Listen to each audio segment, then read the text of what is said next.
Oh, hello. Today, well, first of all, we've got Hastings hanging out with me here in the background. He's freaking out because we are having a snow day today. So I was about to start this vlog earlier in the week because we got like a half an inch or an inch and it was just enough for everything to look lovely but be cozy, and I was like, oh, I'm kind of in the mood to read some snowy books. But then it melted almost immediately because it had been, 76 degrees the day before and we'd had a tornado warning. Love that for us. So yeah, it didn't stick around long enough, I feel like, for me to get the full cozy vibes, but now we are getting round two a few days later, and the snowy vibes are here because I think we're gonna get up to 5 inches. Hey, I just realized that I probably should give a quick disclaimer just to forestall some comments. I am fully aware that the amount of snow that I got over the course of this vlog is not a lot to a lot of people, but I love snow. We only get more than just like an inch or so once or twice a year here in Tennessee. So this is me just enjoying the snow. In the South, we also just don't have infrastructure really to address anything more than like an inch or two of snow. That's part of why it feels like more of an event, but fully aware. I have lived in more northern climes where we got feet of snow. These are inches. I get it. This is just me enjoying a wintry wonderland while I had one, kind of.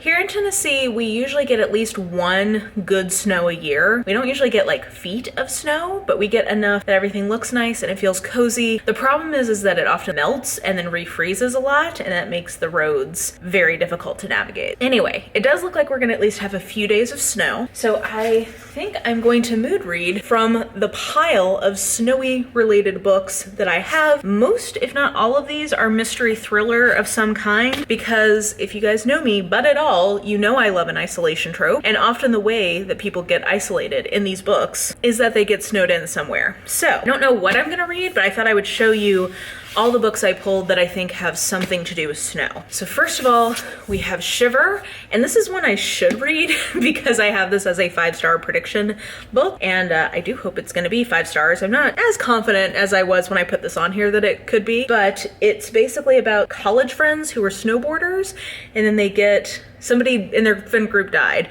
They get re-invited to go to like a retreat and they get snowed in together, I think is the plot. So this one I am very confident is snowy. I am also very confident that this is snowy. This is Rock, Paper, Scissors by Alice Feeney, which was a big hit last year. And I think that this is a couple in Scotland going for a save our marriage kind of weekend, and they get snowed in together, and then like secrets from the past come up. So I'm also fairly confident that this is very snowy in its vibes. I'm not as sure about Green Glass House by Kate Milford. This is a middle grade mystery, and I believe that it's set at a hotel. Yeah, it says it's wintertime at Green Glass House. The creaky Smuggler's Inn is always quiet during the season, and Milo, the innkeeper's adopted son, plans to spend his holidays relaxing. But on the first icy night of vacation, out of nowhere, the guest bell rings, then rings again and again. So I think everybody is converging on this inn because it's snowy out, and then murderousness happens. So this might be a good change of pace since I have a lot of adult books on this list.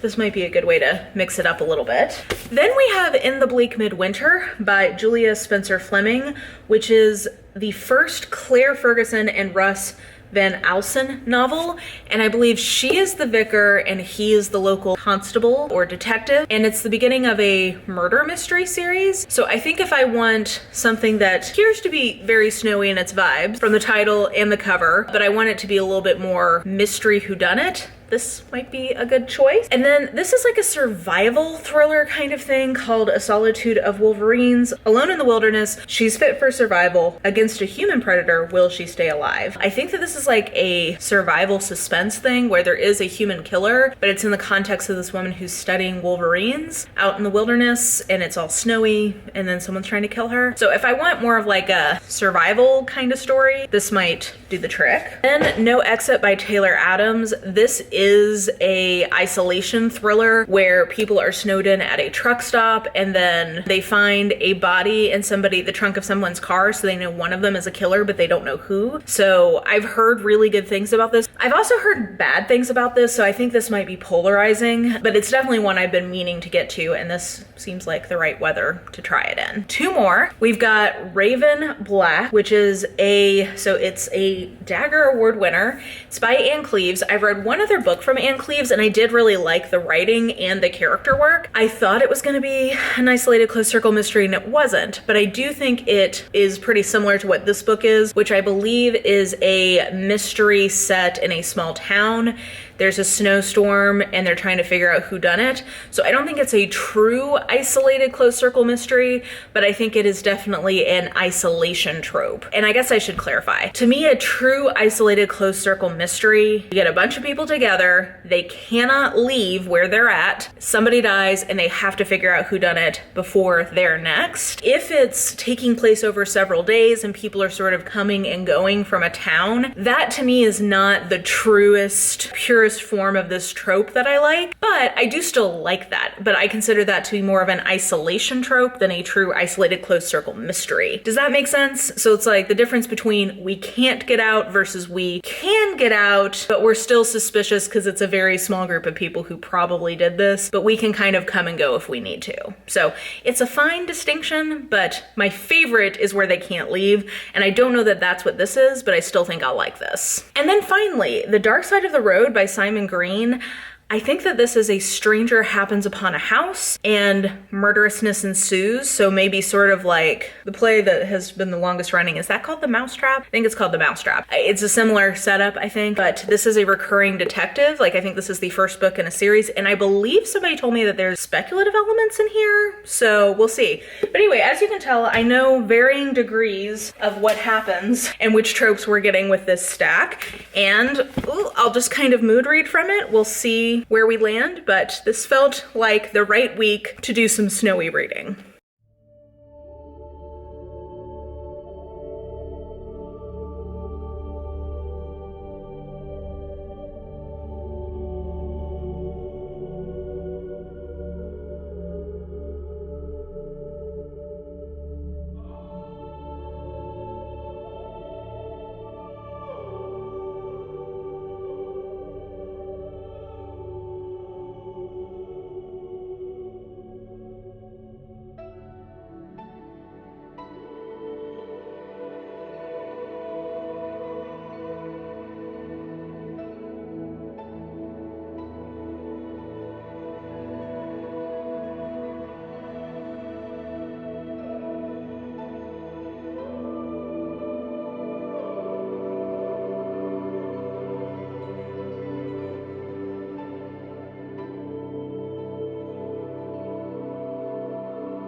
Somebody has figured out that this is where the heat comes from.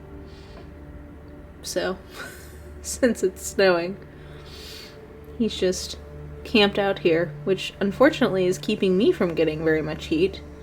But far be it from me to disrupt the king from his palatial heating pad. Okay, on my lunch break, I got started on this, and this is a very propulsively paced thriller so far. So setup is, as I said, they get stuck at a snowed-in rest stop. More context is that our point of view character is Darby, and she is trying to make it home before her mother dies, basically. So she's very frustrated to be stuck. She pulls into this rest stop. She's trying to get a hold of her sister to find out how her mom is doing, because when she last talked to her mom, they had very harsh words. So she's very worried that's going to be like the last thing she hears. And when she's walking back in, she sees that there is a kid locked into this van in a cage.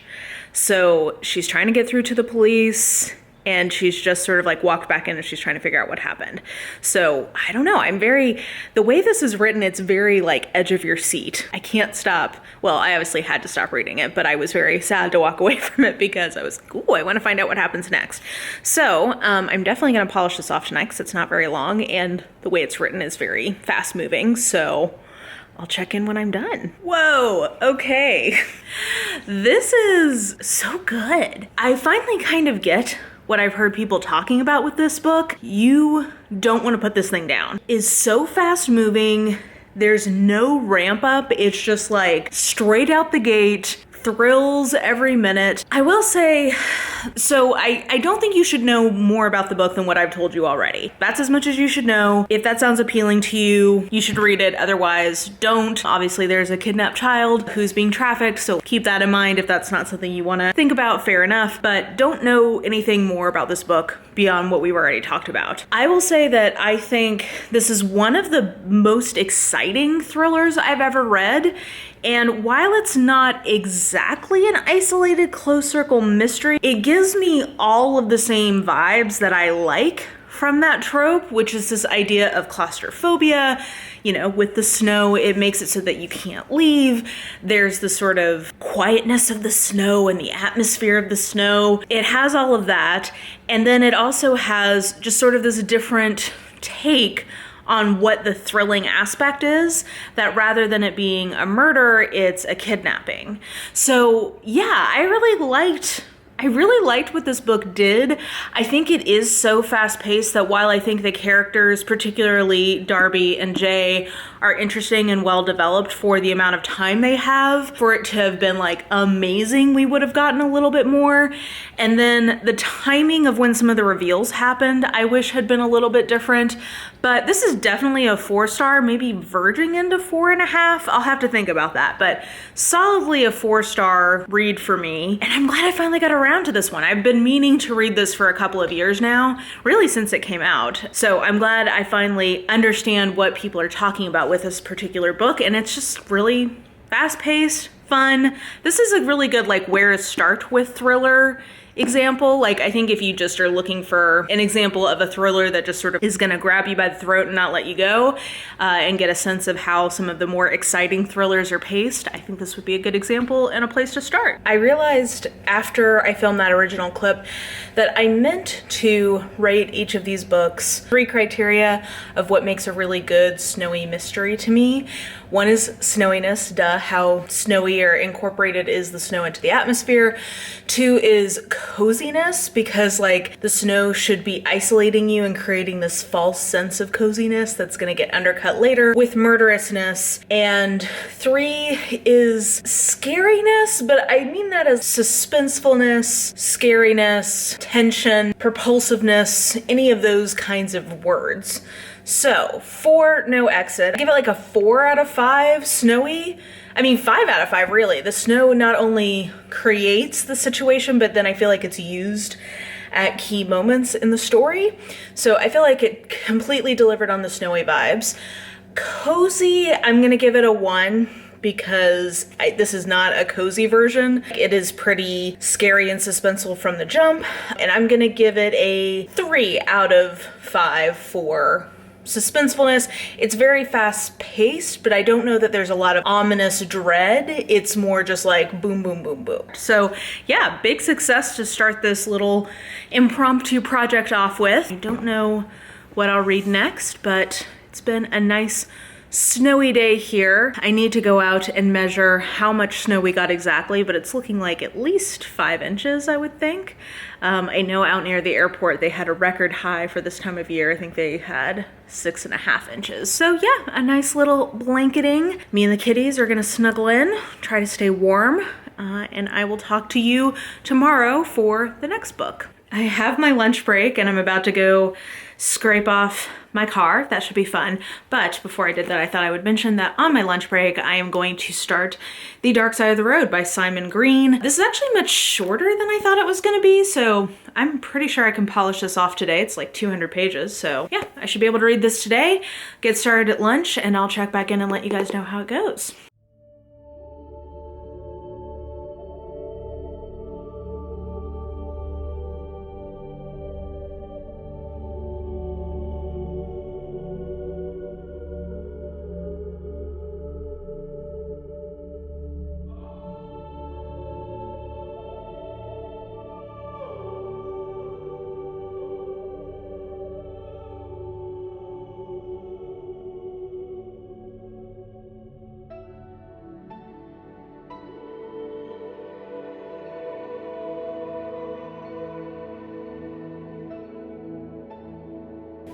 Okay, guys. So I started this at lunch and was not into it. So I told myself that I had to keep reading before I made dinner for at least like an hour. And I got about halfway through and I just don't like this, so I'm gonna DNF it. My main problem with this is I do not like Ishmael Jones, who is our main investigative POV character. And then I also think all of the writing and characterization is so on the nose and it's not good. Like, I just don't think the writing is good. It reminds me a lot of the writing in Relic by Preston and Childs. So let me just give you an example. Well, first let me see if I can find an example of why I don't like Ishmael Jones. He gets to this house and he says, "Ishmael Jones," she said finally, "what an unusual name." "I like it," I said. "I chose it out of thousands. I didn't like the others. They were all too ordinary." That's who this guy is, okay? And the setup for this is that he has something to do with like investigating aliens, supernaturalness, but he works for this guy called the Colonel, and the Colonel invites him to his family's country estate for Christmas. So it's snowy, and they are like snowed in together, and he's meeting all of these people in the Colonel's family, and then finally somebody turns up dead. And it's just nothing, it's all telling instead of showing. The dialogue is very info dumpy. This woman shows up at the dinner, and this is literally a paragraph. "Hello, Ishmael Jones," she said in a warm and still quietly thrilling voice. "I'm Diana Belcourt, first wife to Walter. Welcome to what used to be my home before Walter gave me up for the more obvious charms of Melanie. I do miss this place, just one of the many things I had taken from me in the divorce. Because Walter controlled all of our finances, he could afford better lawyers than me. I suppose I could have fought more, but in the end I just wanted out. Everything I gave up was worth it to earn my freedom. It was hard work being Mrs. Walter Belcourt. There's nothing like being married to a great man of business to force you into the shadows." That is terrible. I just feel like that's really bad writing. It's so info dumpy. There's a million ways you could, it's fine for, especially in mysteries, I'm fine with having archetypes. That's fine. You still don't have to info dump them. He could have, in the character's POV, said half as much and told us the exact same thing, which is the archetype suspect we're dealing with here is the scorned ex. Anyway, I just couldn't anymore with this, and life is too short, so I'm gonna read something contemporary and smutty instead for the rest of the evening, because I'm over this. Okay, so in terms of rating, I give this a 0. I'm DNFing it. In terms of the rating criteria, I would give this a 3 out of 5 on snowy. It definitely is snowy. They're definitely snowed in together. I would give it a 3 out of 5 for cozy vibes because it is the country house setting, which I find to be very cozy. And I would give this like a 0 for tension or scariness of any kind, because I feel like there's no propulsiveness at all to this. No existential dread, nothing. So this one is a flop for me, but at minimum I got it off my TBR, and I can enjoy a quiet evening with the kitty cats. It's my last night up with the Christmas tree, so I'm gonna enjoy that glow, make myself some dinner, and we'll try again tomorrow.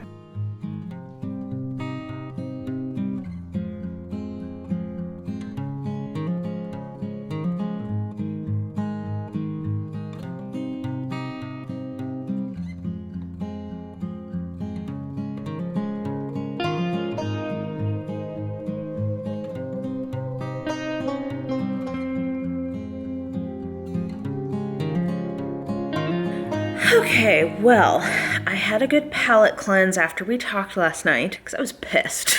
I don't know why this book made me so mad, but I read Weather Girl by Rachel Lynn Solomon, and I chose that because it was weather related, and this is a weather related vlog, but it wasn't specifically snow, but it was a very charming contemporary romance, and it did have archetypes of that genre, but they were not infuriating, and the characters actually were interesting and people you wanted to spend time with. Anyway, side note, I'll stop being salty about that. Okay, what did we do today? Stayed in bed for a while and snuggled with the kitties, and then I spent a good chunk of the day taking down all of my Christmas decor, which is always bittersweet, but it was time. I got a good 6-7 weeks out of that. It was fun. I really enjoyed that this year. And then I went to get more TP from my supply closet, and what I thought was TP was actually paper towels. So I realized I was going to have to go out. So I did, after some careful research on the routes that were cleared. And actually, they did a pretty good job this time of clearing some of our main roads. What typically happens in the South is that we don't have the infrastructure, so like we don't have the plows, salting capacity needed for the big roads, so that causes problems. And then also, usually, this is an unusual snow because it's got cold enough to snow and it stayed cold enough for it to not be all icy, but normally what happens is it's hovering around the freezing point, so things melt and then freeze and then melt and then freeze, and it's like a whole thing, and it creates terrible conditions. But this time, it's not really what's happening. So I got out there, I got some things that I needed, I came back, and I have been reading Green Glass House, which I have been enjoying a lot more. I've been enjoying this a lot more than my last snowy pick. Basically, this is a super cute middle grade, and Milo is our main character. He's adopted, which I think is cool. That's a part of his sort of like character development, so I like that for being in a middle grade. But anyway, he lives at this manor, the titular green glass house. He and his parents are looking forward to a few weeks off because usually at the end of the year it's all snowy and nobody comes, so they just sort of like snuggle in. But then all of these people start showing up, and each person who shows up is surprised that any other guest is there. So that's what's going on there. And then the daughter of the cook for the inn comes to stay. The cook ends up coming back to the house and is gonna do the cooking, and her daughter is with her and Milo are going to try to figure out what is going on, because Milo found this like interesting map, and they kind of come up with this idea of like making it a campaign, and so they both pick different names and they're like going on an adventure to figure out what's going on. So it's an interesting book just in terms of its genre, because like it doesn't exist quite in our world. Like all the places are made up. Also, it's a smuggler's inn, which I don't think we really have in our world, at least not that I'm aware of, not that I've ever been invited to. But like there's cars, and so it's like sort of in a mystical version of our world. I don't know. It's just fun, and it's very atmospheric, and it does feel very cozy, and I really like family and friend themes. I really like both of Milo's parents who are at the end. Yeah, I don't know. It's very lovely. I think I'm probably gonna blaze through this pretty quickly tonight, and I may get started on another one, and if that happens, then I probably can make tomorrow a 2-book day, because tomorrow's plans involve me just lazing around in bed all day and reading. So this is good so far, definitely much better than the dark side of the road. So I'll check in with you guys when I'm done.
Alrighty, I got like a good 11 hours of sleep last night. It was great.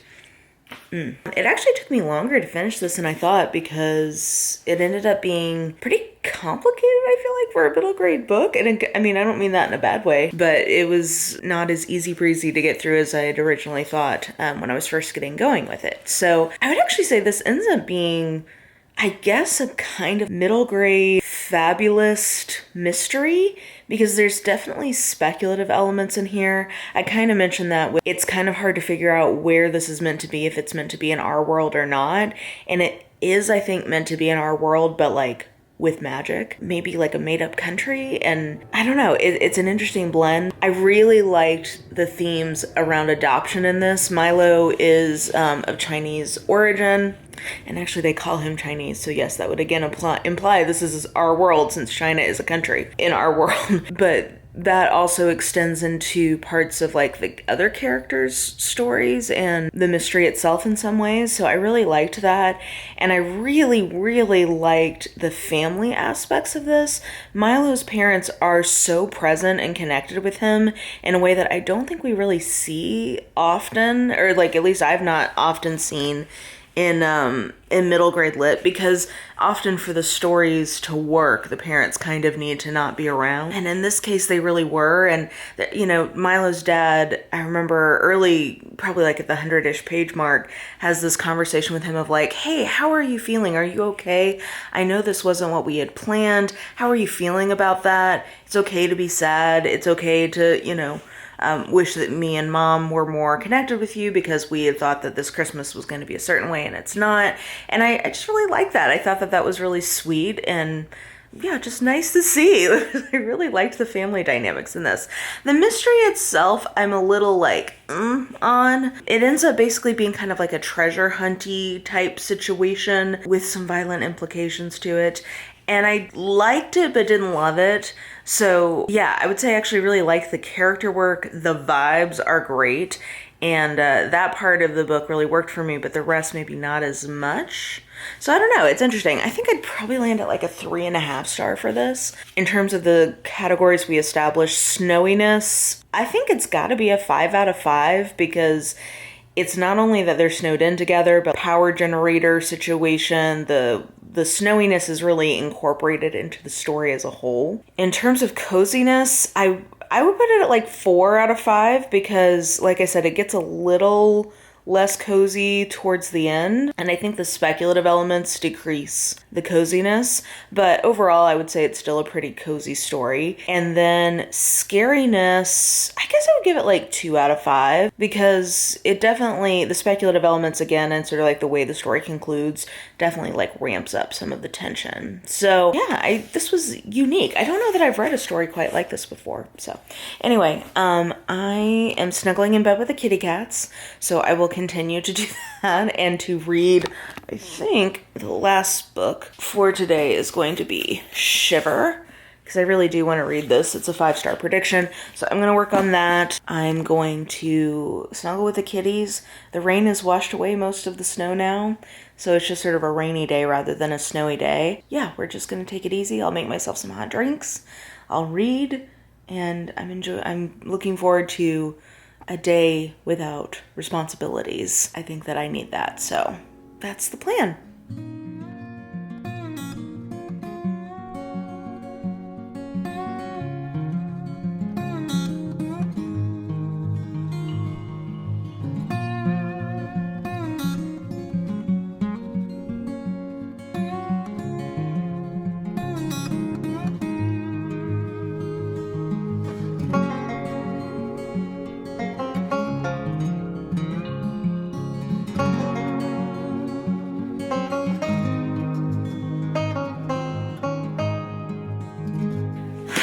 Alrighty, so we have finished Shiver. What did we do today? Today was a good, like, lazy day with spurts of activity.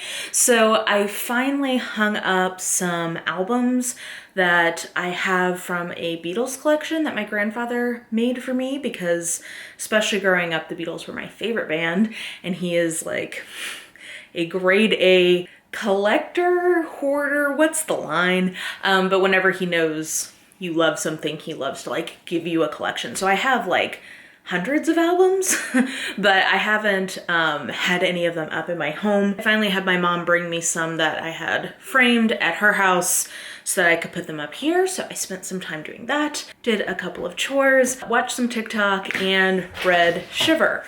So I don't know if you could hear that. The kitties are fighting. We've been snuggling and fighting. That's been kind of the vibe for today. So Shiver. What did I think about this book? I loved it. I'm very excited because, so my friend Alexa Dunn, had let me know that this book takes a long time to have a body. And that is true. So I think because I knew that, I had the right expectation going in. This is a dual timeline. The present timeline is an isolated closed circle mystery. And that was 5 stars. Loved that. Then it's intercut with a past timeline from when all of these characters originally knew each other, when they were all essentially like kind of competitive snowboarders, all sort of like Olympic hopefuls. That was fine. I didn't this is the problem I have with a dual timeline, is that you run the risk of me caring about one timeline far more than the other. And that is what happened in this book. The present timeline I loved. The past timeline was fine, but very conventional until the very end of it. And it went someplace I wasn't expecting. So because of that, I would give the present timeline 5 stars, and I was gonna give the past timeline 3 stars.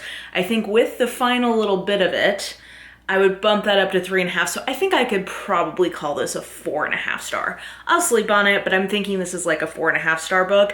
If you are like me and you are trash for an isolated closed circle mystery, this is gonna be for you. Popping in here because I had like a whole side note here about how I was a little bit like conflicted about the representation of LGBT folk. And then somebody commented on my Goodreads review, and I thought left like a good summary of a perspective of someone who did not enjoy the representation, as well as some of the disabled representation in this book. Whenever I write my Goodreads reviews, I usually like scan to see if there's like a lot of reviews that are saying things. I didn't see a lot, but I did appreciate this person leaving that comment because it addressed some of the concerns I had. So just a content warning on this one. And also, if you want to learn more about that, you can go check out my Goodreads review, because I think it summarizes it better than I was. So just a content warning there. I love that I'm fine with it taking a long time to have a body because we don't have a very big cast.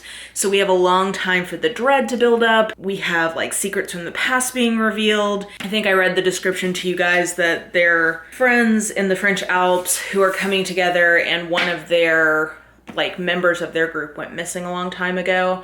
And somebody has lured them here, and now shit is going down. This really, really worked for me. This is my kind of mystery / thriller. I do wish there hadn't been a dual timeline. I wish more people would have the confidence that they can reveal the things from the past that need to be revealed within the context of a present timeline. I think the reason most people don't do this is because they feel like it'll be too info dumpy or whatever, but I think it really takes you out of the story.